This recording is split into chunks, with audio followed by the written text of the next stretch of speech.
He speaks and send forth his word. अगर परमेश्वर आपको और मुझे कुछ देना चाहते हैं तो परमेश्वर बोलते हैं और भेजते हैं। और சமாதானத்தை தருகிறார், समाधान देते हैं, சுகத்தை தருகிறார், चंगाई देते हैं, ஆரோக்கியத்தை தருகிறார், आपको स्वस्थ रखते हैं, ஆசீர்வாதத்தை அவர் தருகிறார்। आपको आशीष देते हैं। எபிரேயர் 6 அதிகாரம் 14 வசனத்தை நாம் एब्रियोर की किताब 6वीं अध्याय Hebrews chapter 6 verse 14. chapter 6 verse 14 Hebrews.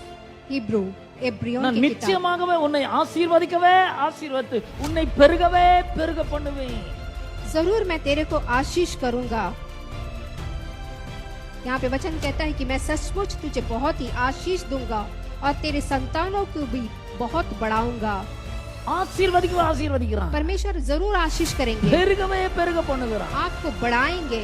ஆனா கிறிஸ்தவர்கள் பாருங்க, लेकिन यहाँ पे मसीह के लोगों को देखिए, வல்லம் இருக்கு, यहाँ पे सामर्थ्य है, வார்த்தையை ரிசீவ் பண்ணிருக்காங்க, परमेश्वर के वचन को ले लिया அந்த है, வார்த்தையில ஜீவன் இருக்கு, उस वचन में जीवन அந்த है, வார்த்தையில வல்லம் இருக்கு, उस जीवन में प्रबल है, ஆனா ஆசீர்வாதம் இல்ல, आशीष नहीं है, சுகம் இல்ல, चंगाई नहीं है, பொருளாதார செழிப்பு இல்ல, दुनिया का जो भी सुख सुविधा नहीं है, சொல்லிக்கிற மாதிரி ஒரு பெரிய பெருக்கம்லாம் இல்ல। बोलने की तरह कुछ भी आशीष नहीं है। ஏன்? क्यों?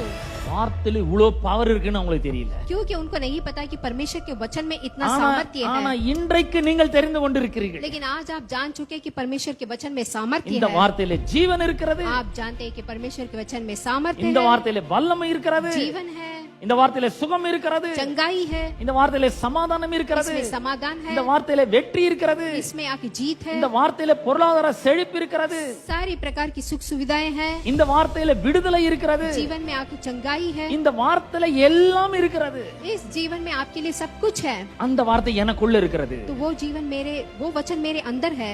தேவன் இயேசுக்கு அந்த வார்த்தையை கொடுத்தார், परमेश्वर ने यीशु मसीह को एक वचन दिया, இயேசு அந்த வார்த்தையை எனக்கு கொடுத்திருக்கிறார், यीशु मसीह ने उस वचन को मुझे दिया அந்த है, வார்த்தையை நான் பெற்றுக் கொண்டிருக்கிறேன், और उस वचन को मैंने ले लिया है। எனக்குள்ள அந்த வார்த்தை இருக்கிறது। अब वो वचन मेरे अंदर है, பரிசுத்த ஆவியானவர் அந்த வார்த்தையை எனக்குள்ள வச்சிருக்கிறார்। पवित्र आत्मा ने उस वचन को मेरे अंदर भेजा இந்த है। வார்த்தை என்ன செய்கிறது? अब ये वचन मेरे अंदर क्या அவர் करता என்ன है? விரும்புகிறாரோ அதை செய்கிறது। परमेश्वर जो चाहता है वो करता है। அது வெறுமையாய் அவரிடத்தில் திரும்புகிறது இல்லை, वो वचन खाली उनके पास नहीं लौटता, அவர் விரும்புகிறதை என்னோட வாழ்க்கையில செய்கிறது। वो जो करता है वो करता है।